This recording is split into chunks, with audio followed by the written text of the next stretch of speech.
یہ بتائیے گا کہ اب مثال کے طور پہ اس وقت جس وقت ظاہری بات ہے سلطنت عثمانیہ کا خاتمہ ہوا، وہی منگول وہی تاتاری جو مسلمان ہو گئے، ان کو بہت لمبے عرصے تک اقتدار ملا اور یہ سرزمین حجاز بھی انہی کے تحت تھی، تو ان کا خاتمہ ہوا۔ خاتمے کے بعد اب تو جو پیور بنی اسماعیل تھے وہاں کی آباد نسل عربوں کی، دوبارہ سے اقتدار ان کے ہاتھ میں چلا گیا، اور اقتدار ملنے کے بعد جو ترقی گزشتہ 50 60 100 سالوں میں دیکھی گئی ہے دنیا کی تاریخ میں، کبھی جزیرہ نما عرب کے اندر یہ ترقی دیکھی نہیں جا سکتی تھی۔ اللہ تعالیٰ نے اتنی بڑی تعداد میں اپنی نعمتوں کا ظہور کیا، وہاں سے تیل نکلا، وہاں سے گیس کے ذخائر نکلے،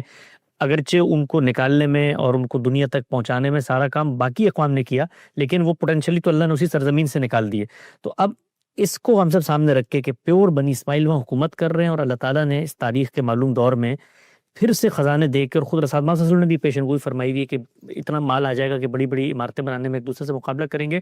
تو یہ تو بظاہر وہ جو اللہ کا قانون ہے کچھ پورا ہوتا ہوا نظر آتا ہے، لیکن انہوں نے کیا کیا اس کے نتیجے میں یہ ہوا تھا؟ یعنی وہ تو کوئی نتیجہ کچھ کریں گے تو یعنی جو کچھ کیا تھا منگولوں نے، اس کے بعد عثمانیوں نے، وہ تو چلے گئے، تو ان کو پھر کس چیز کا نتیجہ مثال کے طور پہ دیا جائے؟ ایسے نہیں ہوا، یعنی ان کے ہاں باقاعدہ دین کی تجدید کی تحریک اٹھی۔ اچھا، ہاں اہم نقطہ۔ تحریک کے نتیجے میں ہی اقدام کیا گیا، اور پھر اس تحریک کے بڑے سربراہ اور اس کے جو بڑے ائمہ ہیں یا اس کے علماء ہیں، ان کو باقاعدہ طریقے سے حکومت حاصل ہوئی، یعنی اس کے پس منظر میں وہ دعوت ہے،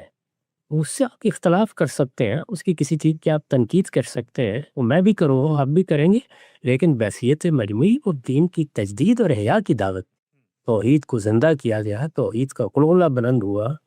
ساری سرزمین کو شرک کے آلودگی سے پاک کر دیا گیا، بدعت کی آلودگی سے پاک کر دیا گیا۔ تو بہت سے معاملات ہوئے ہیں جس کے صلے میں اللہ تعالیٰ نے خوشحالی عطا فرمائی ہے، لیکن یہ کیا اس سطح پر ہو گیا ہے جیسے صحابہ کرام نے کر دیا تھا؟ ایسا نہیں ہوا۔ تو ظاہر ہے کہ جتنے مسلمان ہوں گے اپنی ذمہ داریوں کو پورا کریں گے، اس کے لحاظ سے اللہ کی عنایتیں بھی ہوں گی، وہ اللہ کی عنایتیں بھی ہم دیکھ رہے ہیں، اور جب اس نے گرفت کی تھی وہ بھی تاریخ کے صفحات میں ثبت ہے۔